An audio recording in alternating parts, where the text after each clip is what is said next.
కరూర్ తొక్కిసలాట ఘటనపై సీబీఐ విచారణకు సుప్రీంకోర్టు ఆదేశించింది. సీబీఐ దర్యాప్తు పర్యవేక్షణకు సుప్రీంకోర్టు మాజీ న్యాయమూర్తి జస్టిస్ అజయ్ రస్తోగి ఆధ్వర్యంలో 3 సభ్యుల కమిటీ ఏర్పాటు చేసింది. సెప్టెంబర్ 27న టీవీకే పార్టీ అధ్యక్షుడు విజయ్ కరూర్లో నిర్వహించిన ప్రచార ర్యాలీలో తొక్కిసలాట జరిగింది. ఈ ఘటనలో 41 మంది ప్రాణాలు కోల్పోయారు.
కరూర్ తొక్కిసలాట ఘటనపై సీబీఐ విచారణకు సుప్రీంకోర్టు ఆదేశించింది. సీబీఐ దర్యాప్తు పర్యవేక్షణకు సుప్రీంకోర్టు మాజీ న్యాయమూర్తి జస్టిస్ అజయ్ రగ్దోటి ఆధ్వర్యంలో 3 సభ్యుల కమిటీ ఏర్పాటు చేసింది. సెప్టెంబర్ 27న టీవీకే పార్టీ అధ్యక్షులు విజయ్ కరూర్లో నిర్వహించిన ప్రచార ర్యాలీలో తొక్కిసలాట జరిగింది. ఇంకా ఇదే అంశానికి సంబంధించి మా రీజనల్ కోఆర్డినేటర్ సుధీర్ పూర్తి సమాచారం అందిస్తారు. సుధీర్, చెప్పండి.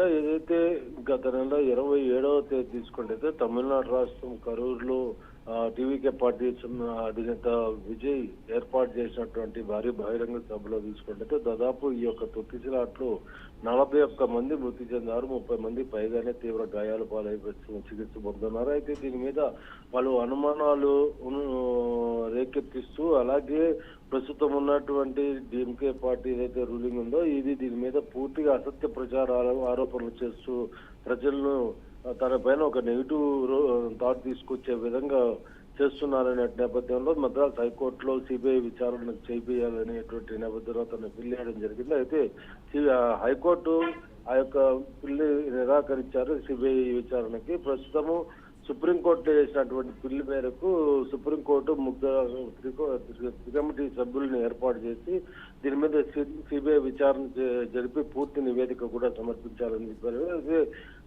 27వ తేదీ మధ్యాహ్నం 12 గంటలకు ఏర్పాటు అవ్వాల్సినటువంటి బహిరంగ సభ ఆలస్యం మీద సాయంత్రం 7 గంటలకి ప్రారంభం అవడం ఒక్కసారిగా ఆ యొక్క సన్నివేశాలు కూడా మనం చూసాము.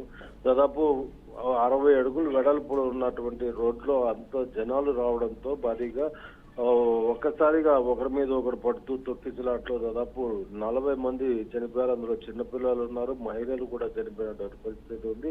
అయితే ఈ ఘటనకు పూర్తిగా టీవీకే పార్టీ అధినేత విజయ్ బాధ్యత అనేటువంటి నేపథ్యంలో అటు ప్రభుత్వం సంబంధించినటువంటి కావచ్చు డిఎంకే నాయకులు అందరూ కూడా పలు ఆరోపణలు విమర్శలు చేస్తున్నప్పటికీ ప్రస్తుతం తనకి ఎటువంటి సంబంధం లేదని ఈ యొక్క దీనిపైన కావాలంటే ఒక కమిటీ ఏర్పాటు చేసి పూర్తి స్థాయిలో విచారణ జరపాలని నాడు సుప్రీంకోర్టు కూడా సిబిఐకి విచారణకు ఆదేశాలు కూడా జారీ చేయడం జరిగింది. అయితే కరూరులో జరిగినటువంటి ఆ ప్రదేశం అంతా కూడా అప్పట్లో ఉన్నటువంటి విషయం అక్కడ ఉన్నటువంటి స్థానికంగా కొంతమంది ఎవరైతే బయటపడ్డారో వీళ్ళ ద్వారా పూర్తి సమాచారం తెలుసుకొని అలాగే తీవ్ర గాయాల పాలైపోయి ఆసుపత్రిలో చికిత్స పొందుతున్న వాళ్ళు కూడా విచారణ చేసేటువంటి పరిస్థితి ఉంది. అయితే ఇక్కడ మొత్తం మీద అంటే విజయ్ చెప్పడం ప్రకారం ఆ రోజు మధ్యాహ్నం ఏదైతే ఘటన జరిగిందో సంఘటన జరిగిన తర్వాత అక్కడ వెంటనే డిఎంకే పార్టీకి సంబంధించినటువంటి వాహనాలు అంబులెన్స్ ఉండడము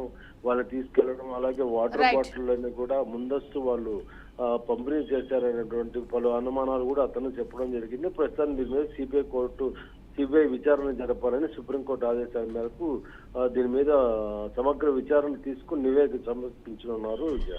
రైట్, థ్యాంక్ యూ సుధీర్.